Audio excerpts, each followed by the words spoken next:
Hi, everyone. I'm Alexa. I'm very, very thrilled to be here with you today. Thank you, Forward Festival and Side Effects, for having me. I'm the co-founder and creative director of XK. And XK is a design and motion studio. We are based in London.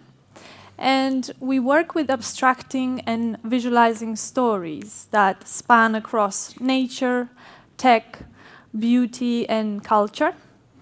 We've officially been running for about 5 years now, and are a team of 10 artists, designers, and producers that helped make everything I'm about to show you happen. But before I dive any further, here's a quick peek into our world.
Thank you.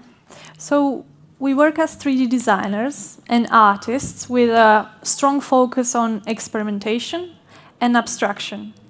And in a nutshell, this means that we take ideas, subject themes from the world around us that intrigue and fascinate us, which we then interpret, we mix, we filter, and play with in order to tell stories that feel alive and that resonate. For instance, interpreting the subject of biomimicry to help tell the story of Velcro in a poetic way, taking the brain data of someone listening to a piece of music and visualize it into a cosmic journey for London Symphony Orchestra, or motion capturing our hands and abstract them to visualize how humans and AI collaboration might look like in the future. But the reason we work this way is that in the process of experimenting, we're chasing this feeling of surprise. We keep looking, trying things out, and not really stopping until we find that something that makes us go, wow, what did just happen? And we became addicted to this feeling. And even though this approach has its challenges, for us it still is the key. Because if you as a creator who's seen every iteration, every mistake, every unfinished version, if you can still surprise yourself and spark a reaction in yourself, then that feeling will carry on to others. So this is what I want to share with you today. How we convey emotion by trying to surprise ourselves first, how tools like Houdini has been our partners in our process, but also how did we navigate building a creative studio around not knowing exactly what we're going to make. So this surprise that I'm talking about doesn't just appear out of nowhere. It depends on the conditions that you create and the relationship you build with your tools. And for us, over the past few years, that tool, the main tool, has been Houdini. And Houdini is typically used for these high-end visual effects in film, things like large-scale building collapses, fire simulations, or similar to other 3D software, you could model something, you texture it, you light and render it. You're in control of every pixel, every vertex. And there are many times that we use it like so. For instance, flowers. You create petals, you adjust their form and the structure of the flower itself. Then you precisely rig it and animate it to get that exact result that you have in mind already. It's like painting. You put the brush where you want it to go. But we also like to use it differently, almost like having a conversation with the software. You set up initial conditions, your objects, your forces, your behaviors, and the rules. But then, through simulation, you arrive at something that you couldn't have drawn, you couldn't have planned. For example, when we were designing a flower for Apple to be shown on the MacBook Pro device, we started by designing these individual petals that would take the metallic property of the device, but then wondered what would happen if we would take thousands of wires that you might find inside of the device, but rather than animate it manually, we would simulate it by forcing this thing in, forcing this sort of bloom in reverse. You use a collider to close the flower, but then you let it fall under its own gravity. And here is the difference between having meticulous control versus the surprise, where you go, well, look at that, I didn't expect that. But you can mix it and rig parts while letting others do their thing. And this was a crucial discovery in our process. Instead of only using traditional and familiar techniques to design and animate our objects, we thrived on this idea of playing and discovering through simulation and through procedural design. And doing this while trying to convey a particular emotion or a feeling or a mood that we were dealing with. And this brings me to the fact that visual effects and CGI typically is used more as a supporting element to the story, while the emotion is carried out by the actors.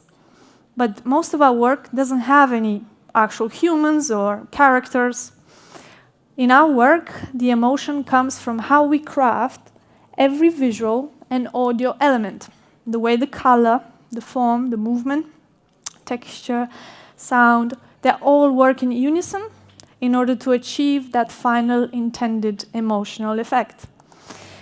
So if there's an opening flower that has to be instilled with the same emotional weight an actor would bring to expressing sadness or excitement or power, or if there's a whole world, how can we convey the feelings and the mood purely through the visual and audio element? So next, I'd like to share an actual project that was packed with emotion and meaning, a project that we created last summer for Sophie. And for the very few people who don't know, Sophie was a groundbreaking artist whose sound redefined what pop and electronic means. So she sadly passed away a few years back, but her brother, together with the rest of her family, worked to finish an unreleased posthumous album. And we were asked to contribute with 3 music visualizers and several cover artworks, all around the idea of the space and galaxies and cosmic matter. And if you're familiar with visualizers, they are often made in a very formulaic, repetitive way.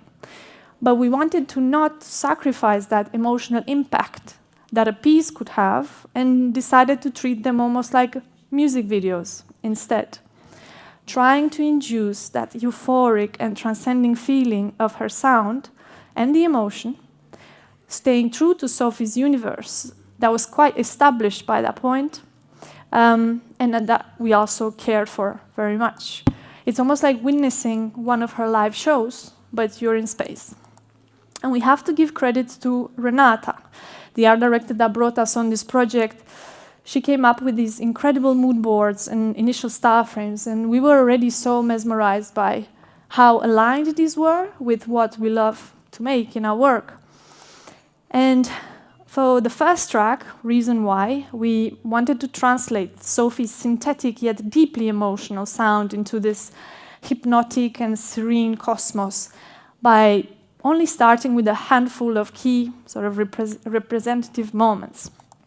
But before we put any edits or animatics together, we dived deep into exploration and tried these elements out, from nebula clouds in combination with liquid metals to balloons that are interacting with lasers and water that takes a life of its own under the zero gravity of space. Listening to the track and letting its emotional impact guide the visual rather than forcing some preconceived ideas into it. And we were searching for these like fluid shapes that felt alive and otherworldly and carried this sort of serenity and this like hypnotism quality that we heard in her tracks.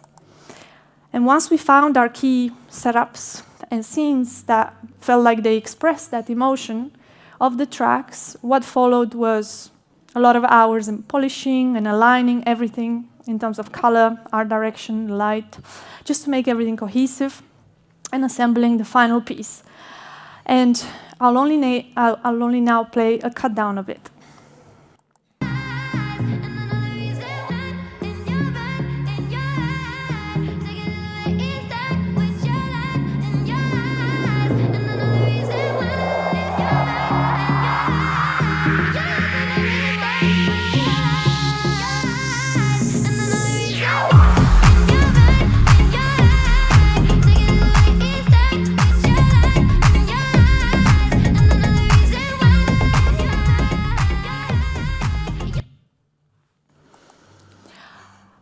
Once that got released, the comment section was full of people trying to guess what the second track will be. And that was a track called One More Time. And this one was the most interesting for us because it had this like very unique structure where it builds up almost for the entire duration of the song. And then just at the end, for the last 30 seconds, you get that drop. And this is how we loosely defined our main flow or intention. And to keep this long build-up engaging for 3 minutes long, we created this robotic sort of techno club that floats in space. And then you fly through these like mesmerizing mechanical moments. And again, because of the time, I'll only play a cut down of this one as well. One more time. One more time. One more time.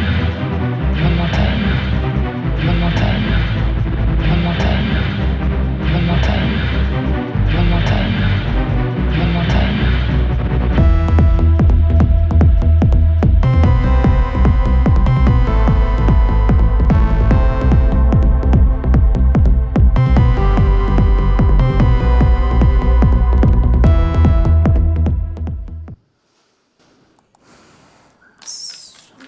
Thank you. So going back to that meticulous approach that I was mentioning at the start, this one relied a lot more on modeling and more traditional animation and wasn't as fluid heavy as the first one. And here you can see the making of this robotic arm, which we constructed and animated piece by piece to fit the industrial aesthetic. And then those pieces were placed on this unrolling KineFX arm, where the scale of each joint used to control the sequence of each piece that gives you this illusion of like infinitely growing robotic arm. And here is the final shot again.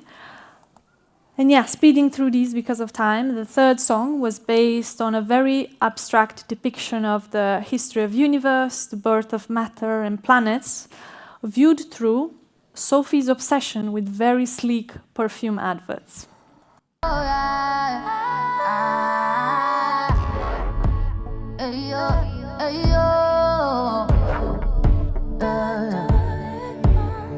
I spend all my moments caught in the middle, up way too high, under the water, testing my luck, or trying to be stable. So yeah, for us Sophie fans, we were honored to be able to contribute to the album released, but the most rewarding was to watch the live stream and the premieres and see the emotion that we tried to put into the piece carried through to the audience and had an impact on them.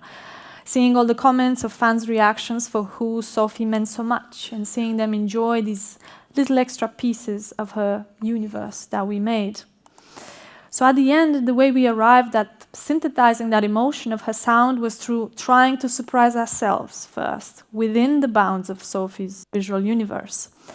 And the fact that we did not have any exact storyboards led us to work in a very intuitive way, embracing this uncertainty and trusting that it will work out in the end. Now, all of this sounds great creatively, but how does it actually work within a studio that deals with a multitude of types of clients and briefs? And there's definitely a challenge of working this way, working with this uncertainty, trying to convince the clients that it will look at the end, trying them to trust our process. And we might not draw frame-by-frame storyboards prior, but we do try to have a structure and a framework that help guide us along the way. And when it comes to clients, there's a spectrum. Some clients want to eliminate all uncertainty. They give you storyboards, exact reference. They want to eliminate all the risk, basically. And those projects also tend to be the least exciting ones. While other people give you complete freedom, which can also be challenging. Now, we get projects that are from all over the spectrum, but most of them fall somewhere in the middle. There's always enough info as a starting point to grab onto, but then not to the small detail that would restrict us too much. But yeah, when you commit to this very R&D approach, sometimes you can go down paths that just don't work. So we like to have this framework that we then experiment within and always refer back to. For example, when we were asked to create the visual sort of identity for London Symphony Orchestra that would take the brain activity of an audience member as they're listening to a musical piece called Jupiter, and then we would build a film that would follow this journey through an abstract Jupiter universe, but it also resembles an abstract brain.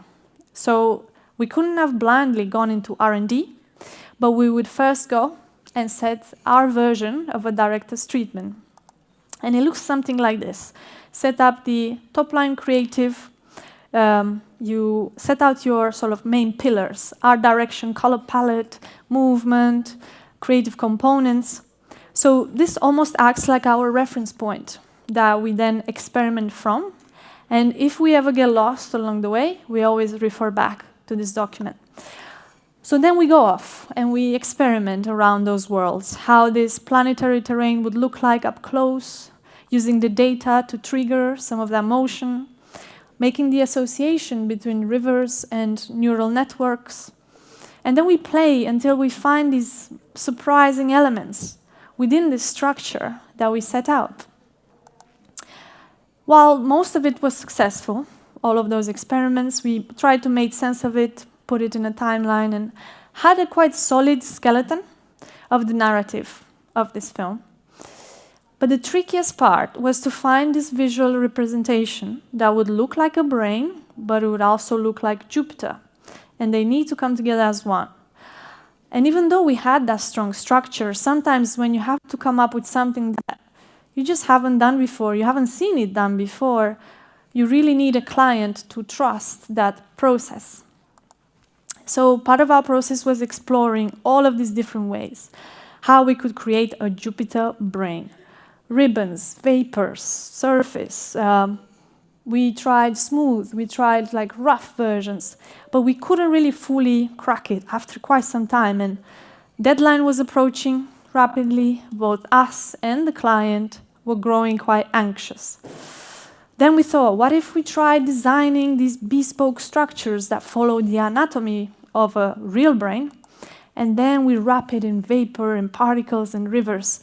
And we thought we were getting somewhere. We were like, let's put it against a star. That's going to look really, really good and planetary. But the client was like, yeah, it's nice, but please, make it look more like Jupiter. It's not Jupiter enough. So at this point, we were nearing the end of the project, the end of our resources, and we still didn't have our key shot of the film. But this is where the trust in that process paid off. Because when you are experimenting and trying to surprise yourself for weeks on end, Somewhere in your dailies, there is something worthwhile. And we did spend some time going back through all those folders and stopped on this piece, which had the symmetry of a brain, but also had this vaporous look of Jupiter. And we thought, okay, this feels like something. Let's try to give it another go. So we took that still and that simulation and built it into a shot where the camera would fly through as you would be inside of a planet. And then as you zoom out, the surface gets more and more sort of spherical and planetary-like. And I'll now play the final piece.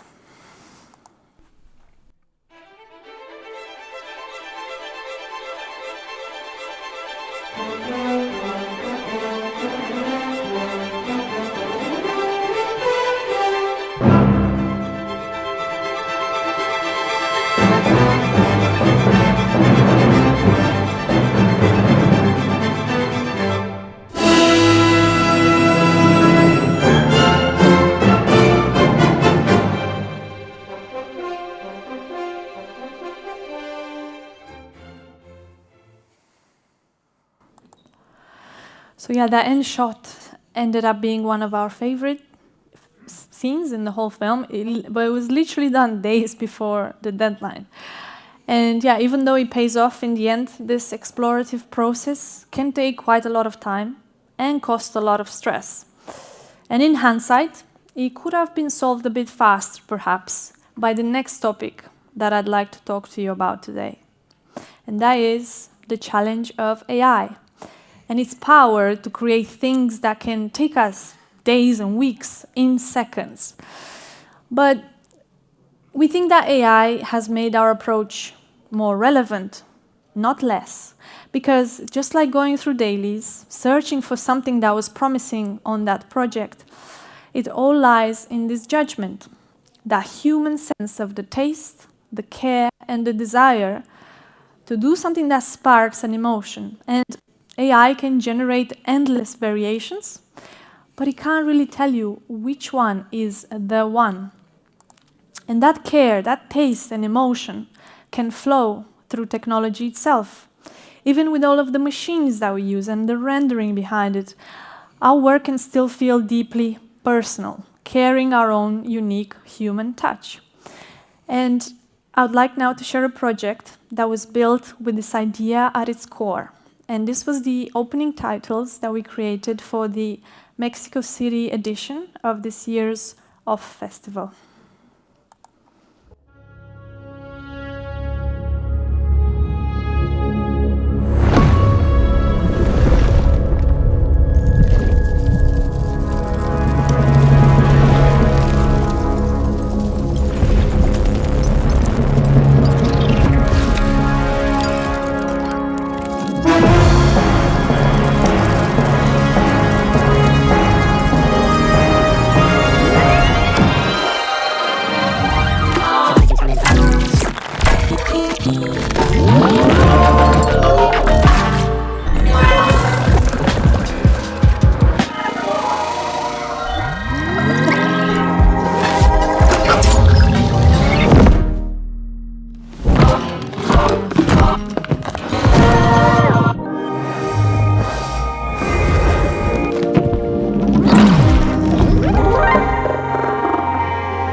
That was us at the end, trying to fend off bad energy and client feedback to manage to finish these titles on time.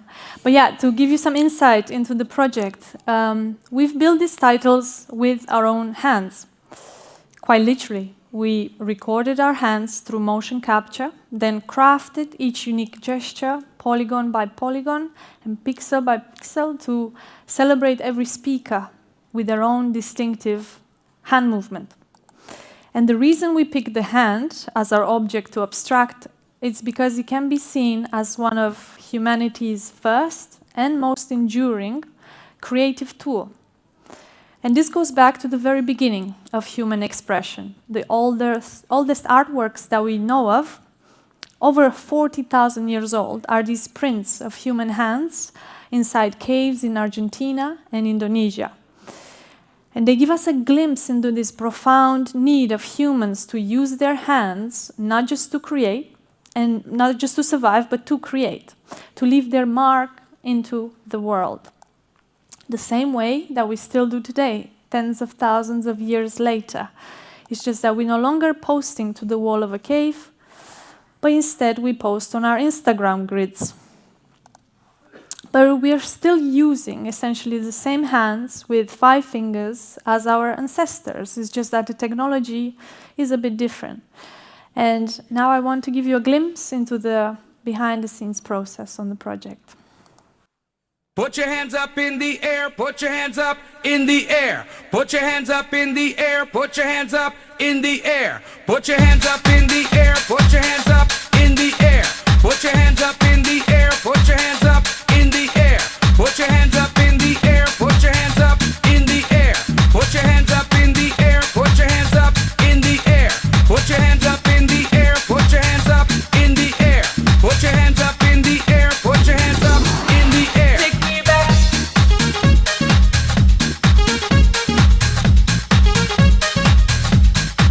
Take me back.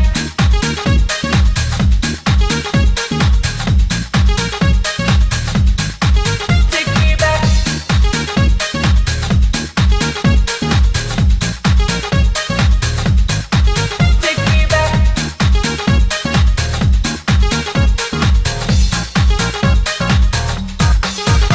Put your hands up in the air, put your hands up in the air. Put your hands up in the air, put your hands up in the air. Put your hands up in the air, put your hands up in the air.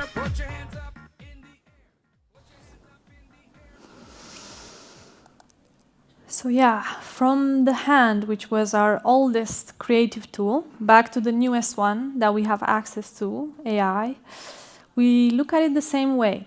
Can we experiment with it until it moves us? And yes, we can.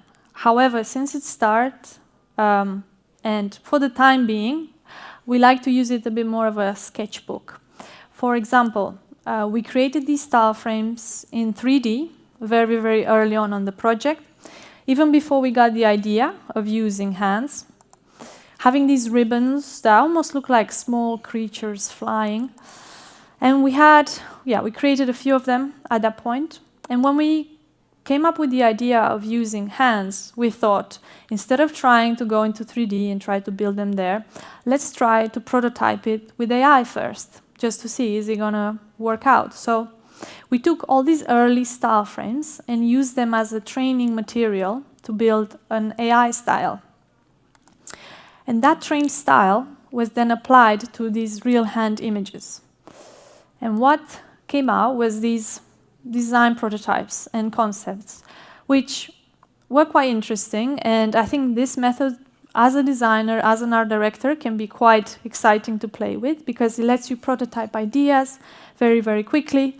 Instead of having just pure vague references that you find online, you arrive at this amalgamation of concept, reference, and your own style that you basically handcrafted at this point into existence. But the taste, even though the tests were great, it wasn't really quite there. But it did give us confidence that this can work in 3D. So we went back to Houdini and interpreted it further, and chasing for that feeling. So every shot in the final titles was modeled, simulated, and animated, all by human hands, using human hand motion capture, but with some help of AI in the concepting stage. And for us, this interpretive process maintains the human touch and allows us to keep our own voice. So this brings me to the end of my talk, and I would like to end by saying that whether it's Houdini or AI or whichever tool that might come next, for us the principle is the same. We set things up so we don't know what's exactly going to emerge, then follow whatever surprises and moves us. So next time you're working on something, try it. Create conditions where you generally can't predict what's going to come out. And when something makes you pause and go, wait, what did just happen? Follow that feeling. And that's it. Thank you.